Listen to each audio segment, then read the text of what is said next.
What's going on, guys? So today we got a great episode. We're going to talk a lot about the Dallas Cowboys and our upcoming game this Sunday against the Cleveland Browns. I'm going to go and jump into it. So to start off, I just want to talk a little bit about the legacy lately of the Cleveland Browns. I'm about 29. I am 29 years old. I'll be turning 30 next April. And so most of my adult lifehood, the Cleveland Browns have not been much of a team to speak of, right? They haven't made the playoffs too many times. They've never really had a substantial quarterback and just have been one of the bottom tier organizations. There's no doubt about it. So typically when you see a team like the Cleveland Browns on your schedule, you look at that kind of as like a bye week. Well, this year, I'm telling you, it's definitely no bye week for the Dallas Cowboys, and it's not going to come easy. Now, that isn't me saying that Cleveland's not a beatable team, because I definitely think they are, but we're going to dive into a little bit of why I'm slightly concerned about playing Cleveland this week. So for starters, I think their strengths are kind of advantages against our weaknesses. So for starters, they're really good at the line of scrimmage. Their offensive line, they got three guys out there who very well may be Pro Bowlers, and they're really good at allowing Nick Chubb and Kareem Hunt to find holes and to run the ball really well. They're protecting for Baker Mayfield as well, but Baker's only having to throw the ball usually less than 30 times a game. I think he has 85 pass attempts on the season thus far. So they're really making it a point to run the ball. You're going to have Nick Chubb running 20 times a game. You're going to have Kareem Hunt running 20 times a game. And they've been very successful, and they're 2-1 right now, and we're 1-2. So at the end of the day, they are probably the better team coming into this. Now, they kind of have the same issue we have, where their secondary is very weak. I do think they're better at safety than us, but they're not great at safety. But right now, they got a lot of guys out. I think, God, what's his name? Greedy. I can't think of his last name, from LSU, the defensive back. He's out. A couple other guys are out. And we could definitely take advantage of that secondary if we can get Dak Prescott some time. Guys, the problem is going to be Myles Garrett. Now, they're also good at stopping the run, and we'll talk about that. But as far as protecting Dak goes, Garrett's coming from that left side. If we don't have Tyron Smith, which I think he's still questionable, but guys, I wouldn't bank on Tyron Smith playing on Sunday. I think it's going to be a week-to-week thing the next probably month or so. But until he comes back, guys like Myles Garrett are going to be a huge handful for our offensive line. And Myles Garrett isn't just going after the sack, he's going after the football. And after having all the fumbles we did a couple weeks ago, I think it's definitely a major concern. So regardless of who's over on that left side, I mean, it's probably going to be Brandon Knight. I think we got to double team Myles Garrett some and be able to protect Dak. When the Cowboys are most successful, it's when we're controlling the line of scrimmage, which we haven't been able to do this season because of injuries, because of Tyron Smith, because of La'el Collins, who now we know may not be back this season and may have to require hip surgery. So if he does, my opinion is let's get it out of the way now and not let it linger and then decide, oh, yeah, it's not going to heal. Got to have the surgery. So when we can't control the line of scrimmage and Zeke struggles, then the whole offense struggles. Now, we have been able to run the ball this year, and the first 2 weeks where we didn't really control the line of scrimmage. Week 2, we started to later in the game. But I'd say we didn't against the Rams, but we were still able to run the ball successfully. So that is a good sign, because I do think that the defensive tackles, I think one of them is Ezekiel Elliott, I forgot the other's name, on the Cleveland Browns, they're really good at stopping the run. That's where they're awesome, up front, that front four. And I think they're 5th in the league at stopping the run, and it really comes down to just that front four. If we can't control the line of scrimmage, Zeke is still going to have to produce. He can't do what he did against Seattle, right? So we may not need a 100-yard game out of Zeke, but we may need an 80-yard game where he's just able to move the ball some, make a little something out of nothing. So that really concerns me, is are we going to be able to get that push with Ezekiel Elliott? And on the flip side, are we going to be able to protect Dak Prescott when we're throwing the ball? Now, on the other side of the football, I mentioned Cleveland Browns' offensive line is really good. Well, our defensive line has been really unsteady to start the season, right? So Aldon Smith hadn't played football in 5 years. Everybody knows the story. Comes back and is the MVP of the team, to be honest, or at least the defense 3 games in. So I expect more of that from him this week, and because somebody's got to get pressure, right? If it's not going to be Everson Griffin, even when he was putting his hand in the dirt last week, it didn't really make a whole lot of difference, in my opinion. Same with DeMarcus Lawrence. He was out on a lot of big downs last week. And guys, it's not just about the sacks, even though the sacks definitely matter. It's more about he's not getting any kind of consistent pressure. So I don't know how DeMarcus Lawrence has been against the run, but I know the team's been very average, if not below average. I've been saying that the team's done a great job against the run, but man, if you look at the stats, they're just doing kind of a below average job at it. We're just horrible against the pass right now because of having the depleted secondary, but also the safety position. And we're going to talk a little more about safety now. And guys, I just want to go ahead and end the rumor about Earl Thomas once and for all. We're not going to sign Earl Thomas. Is it a distinct possibility? Yeah, I mean, it's always possible, but I'm telling you, it's not going to happen. If it was going to happen, some kind of due diligence would have at least been done by now. I'm not saying we would have signed him by now, but we would have had him work out. We would have had him visit. We would have gone over some details, that kind of thing. And I think it boils down to, one, he's absolutely lost a step. And two, just the way he was in the locker room in Baltimore. And obviously teams have no confidence that he's not going to continue to miss meetings and that kind of thing. Now, do I not think that I would kind of take that risk and just have it in the contract where you have to do this stuff and you can't have the off-the-field problems? Yeah, I would probably take that chance because I think we're that desperate right now with safety. But just going from what I hear in all the Dallas Cowboys area media, I was watching Law Nation and his guys, their interview with Jesse Holley last night, or will be 2 nights ago, which was really good, by the way. So go to Law Nation's channel if you haven't seen that already and check it out. Great insight from Jesse Holley, former wide receiver on the Dallas Cowboys. Incredible story from him, how he made the roster. But anyway, I kind of lost my train of thought there. Oh, so going back to safety. Yeah, I think the Cowboys are just going to try to weather the course. And I think they're kind of hoping that Darian Thompson will start to pick it up and start to get it throughout the season. I'm not too confident of that, to be completely honest. Leave me a comment letting me know what your thoughts are about the safety position. Is Darian Thompson going to get better as the season progresses? He's, 26, 27 years old? I certainly don't think so.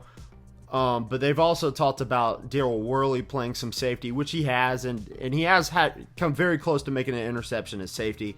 Just flat out dropped the ball. He jumped up to catch it. And so just a little disappointing. I'm thinking Brandon Carr is another guy who we know can play some safety.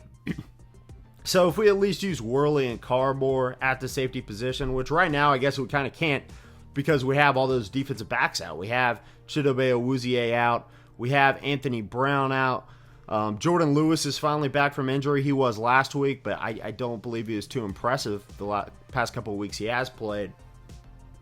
So just moving forward, how can we get better at defensive back, at safety? And some I said earlier in the week, but I will continue to say it.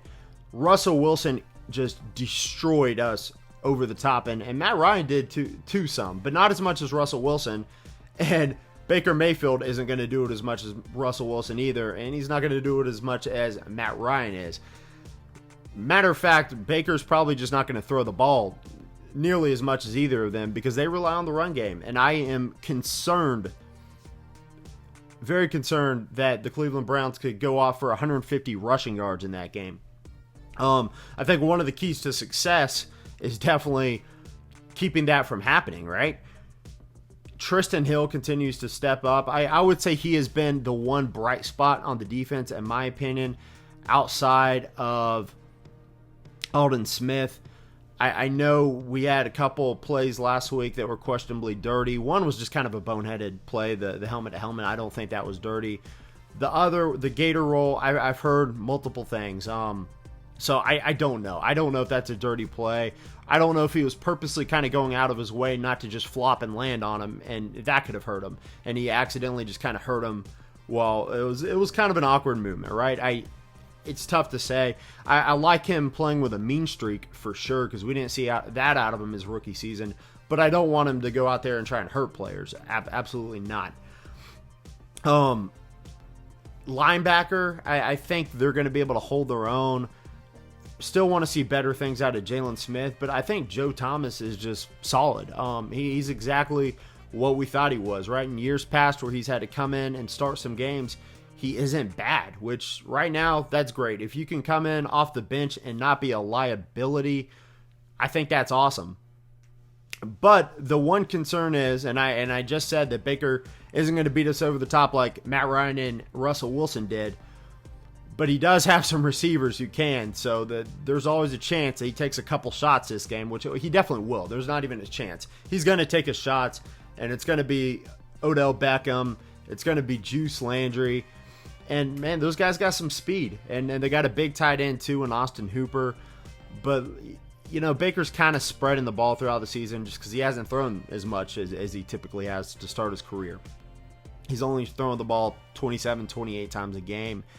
And if we do that, if he does that, I think we can contain him. We weren't really able to contain Russell Wilson, but we were able to frustrate him. And if we can frustrate Baker Mayfield like we did Russell Wilson, I think it'll be much more successful. Now, on the offensive side of the football, I've already kind of talked about the run game. If we do get Dak that time in the pocket, he is going to pick that Cleveland Browns secondary apart. The middle of the field's going to be open, and guys are just going to straight up eat. I am going to go in and predict another 80 to 100-yard day for CD Lamb at least. Not sure how healthy Amari Cooper is, but we know Michael Gallup's going to go out there and do his thing every week. He's just a weekly highlight reel, so I'm really excited what I'm seeing out of Michael Gallup in the offseason. Mike McCarthy was saying that Gallup was a legitimate number one wide receiver, and I think we're definitely seeing that with him this year. Like I said, the guy's a highlight reel. Cedric Wilson, I just want to give him another shout out going into this week. He's a guy, just like Tony Pollard, these guys aren't going to get a lot of snaps, right? And I think a lot of Cowboys Nation has been talking about this and has been expressing their concern. Why don't we get Pollard out on the field more? Why is he returning kicks? And I mentioned that interview with Jesse Hawley and Law and those guys from the other day, and Jesse Hawley made a great point. When you got a guy like Ezekiel Elliott, who is a every down running back, no doubt about it, and he's a great blocker. So when the offensive line is struggling, Zeke is in there on passing downs, and he's picking up the blocking assignments. And the fact is, Tony Pollard cannot do that.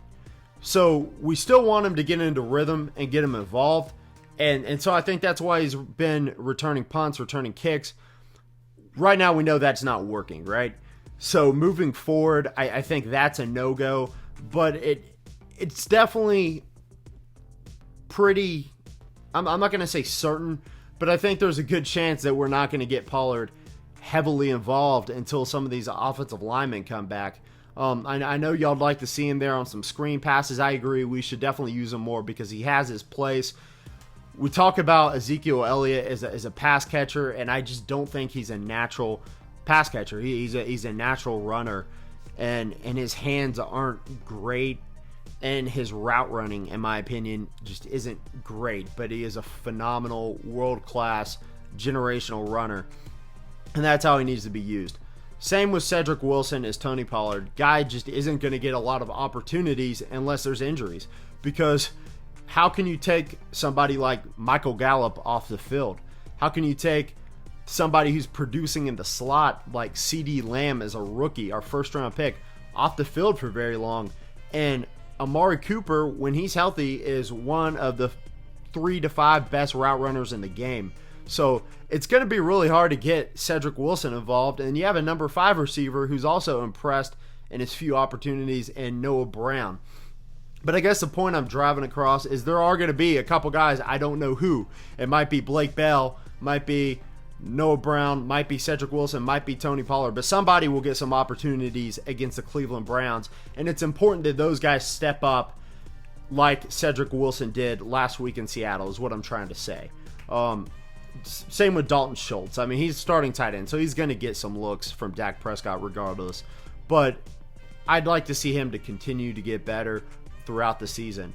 As far as making a prediction goes, guys, I'm having a hard time coming up with a score for this game. I do predict that the Cowboys are going to win this one.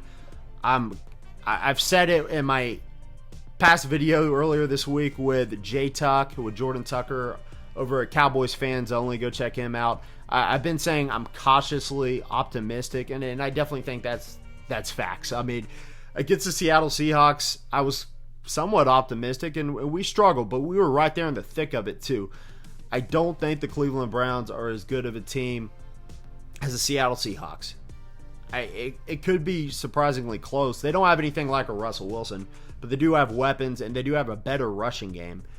I think the Seahawks are second in the NFL right now at stopping the run. Cleveland Browns are fifth, but I definitely think the Seahawks have I don't know why I'm saying Seahawks. Seahawks have a better personnel to stop the run. I'm probably going to guess 28 to 34. 28 to 34. I was going to say 31, but I'm guessing 34. So that's my final prediction, guys. Hope you enjoyed this video. If you did, definitely don't forget to smash that subscribe button for more daily Dallas Cowboys content coming your way. If you follow me on Fan to Fan Network, where I write for Law Nation on there, I just put out a great article yesterday about La'el Collins and just kind of how this all started with his injury issues, and I talked more about what we're going to do moving forward, if he's going to require hip surgery, what Jerry Jones has had to say about it. So go check that out. I might leave a comment or leave a link in the description. Pretty much, I think that's going to do it for today, guys. Let me know a comment let me know a comment. Leave me your thoughts, and let me know what you think the Cowboys are going to do against the Browns Sunday. Outside of that, I'm out. Peace.